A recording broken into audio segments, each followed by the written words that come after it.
ដោយទទួលបានការណែនាំពីអាដាមពេញពូនីរដ្ឋមន្ត្រីក្រសួងសាធារណការនិងដឹកជញ្ជូនអាដាមសេនស៊ីហូតរដ្ឋលេខាធិការក្រសួងសាធារណការនិងដឹកជញ្ជូននិងអាដាមប៉ាត្រីប៉ាស្តានអាដាមម៉ាស៊ុនហួតអនុរដ្ឋលេខាធិការក្រសួងសាធារណការនិងដឹកជញ្ជូនព្រមទាំងក្រុមការងារបានចុះអប់រំផ្សព្វផ្សាយដល់មន្ត្រីរាជការបុគ្គលិកនិងកម្មករឲ្យបានយល់ជ្រួតជ្រាបអំពីការទប់ស្កាត់ការរីករាលដាលមេរោគអេដស៍និងជំងឺអេដស៍ផលប៉ះពាល់នៃការប្រើប្រាស់គ្រឿងញៀនព្រមទាំងច្បាប់ស្តីពីចរាចរណ៍ផ្លូវគោកនៅមន្ទីរសាធារណការនិងដឹកជញ្ជូនខេត្តសៀមរាបថ្ងៃទី28ខែមេសាឆ្នាំ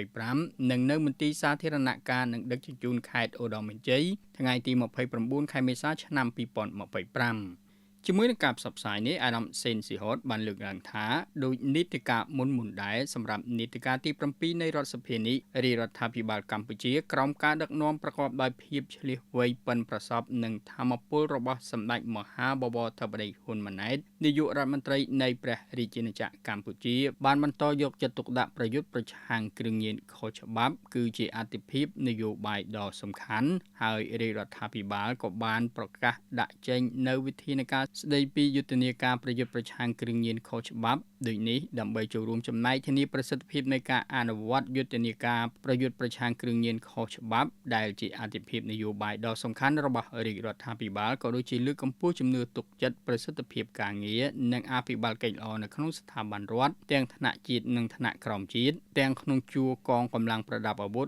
និងមន្ត្រីរាជការស៊ីវិលរាជរដ្ឋាភិបាលមានភាពចាំបាច់ក្នុងការដាក់ចេញនៅវិធានការដ៏ម៉ឺងម៉ាត់3ដាច់ខាតរួមមាន1ក្រសួងស្ថាប័ននិងរដ្ឋបាលថ្នាក់ក្រោមជាតិត្រូវបង្កើនការត្រួតពិនិត្យជាប្រចាំចំពោះមន្ត្រីរាជការស៊ីវិលមន្ត្រីនគរបាលជាតិនិងយោធិនព្រមទាំងមន្ត្រីជាប់កិច្ចសន្យាដែលស្ថិតក្រោមអាវ៉ាត់របស់ខ្លួនលើការប្រើប្រាស់គ្រឿងញៀនខុសច្បាប់ឬមានពាក់ព័ន្ធនឹងគ្រឿងញៀនខុសច្បាប់ពីគ្រប់ក្រសួងស្ថាប័ននិងរដ្ឋបាលថ្នាក់ក្រោមជាតិត្រូវចាត់វិធានការបញ្ចប់តំណែងនិងត្រូវដេញចេញពីក្របខ័ណ្ឌដោយគ្មានការលើកលែងចំពោះមន្ត្រីរាជការស៊ីវិលមន្ត្រីនគរបាលជាតិនិងយោធិនព្រមទាំងមន្ត្រីជាប់កិច្ចសន្យាណាដែលត្រូវបានរកឃើញថាមានការប្រើប្រាស់គ្រឿងញៀនខុសច្បាប់ឬមានការពាក់ព័ន្ធនឹងគ្រឿងញៀនខុសច្បាប់និង3ការអនុវត្តទណ្ឌកម្មខាងវិន័យនេះពុំរារាំងដល់ការអនុវត្តទណ្ឌកម្មព្រហ្មទណ្ឌដោយអនុលោមតាមច្បាប់និងបទបញ្ញត្តិជាធរមានឡើយគ្រប់ក្រសួងស្ថាប័នរដ្ឋរាជធានីខេត្តត្រូវអនុវត្តបទបញ្ជានេះឲ្យបាន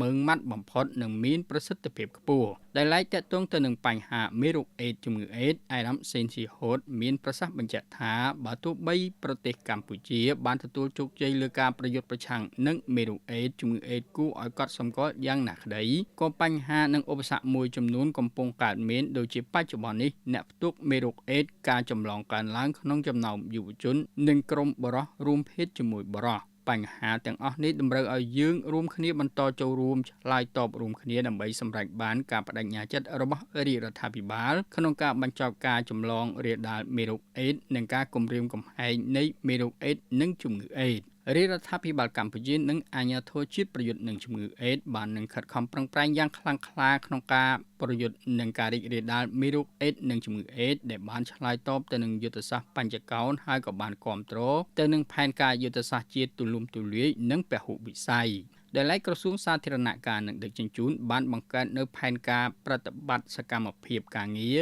ដែលមានការផ្ដល់ផ្នែកបច្ចេកទេសពីអាជ្ញាធរជាតិប្រយុទ្ធនឹងជំងឺអេដស៍ក្នុងការផ្ដល់ចំណេះដឹងដល់ក្រុមការងារអេដស៍ថ្នាក់ក្រោមជាតិឲ្យមានសមត្ថភាពនិងបំណិនក្នុងការចូលរួមអប់រំផ្សព្វផ្សាយទប់ស្កាត់ការរីករាលដាលមេរោគអេដស៍និងជំងឺអេដស៍និងគ្រឿងញៀនព្រមទាំងសុវត្ថិភាពចរាចរណ៍ផ្លូវគោកយ៉ាងសកម្មតាមរយៈវិស័យសាធារណការនិងដឹកជញ្ជូននៅក្នុងឱកាសនេះដែរអាដាមសេនស៊ីហូតបានមានប្រសាសន៍បញ្ជាក់ថាកម្មវិធីនេះរៀបចំឡើងក្នុងគោលដៅដើម្បីផ្សព្វផ្សាយអប់រំចំណេះដឹងស្តីពីផលប៉ះពាល់នៃការប្រើប្រាស់គ្រឿងញៀនអំពីបញ្ហាមេរោគអេដស៍និងជំងឺអេដស៍កិច្ចការសុខភាពនិងបរិស្ថានមួយចំនួនព្រមទាំងសុវត្ថិភាពចរាចរណ៍ផ្លូវគោកឲ្យបានយល់ដឹងបន្ថែមទៀតដល់មន្ត្រីបុគ្គលិកនិងកម្មករនៅមន្ទីរសាធារណការនិងដឹកជញ្ជូនតាមខេត្តចូលរួមសហការនិងធ្វើការផ្សព្វផ្សាយបន្តដើម្បីបញ្ជ្រាបទៅដល់ប្រជាពលរដ្ឋយើងឲ្យបានកាន់តែយល់ច្បាស់ថែមទៀតនៅក្នុងដែនសមត្ថកិច្ចរបស់ខ្លួន។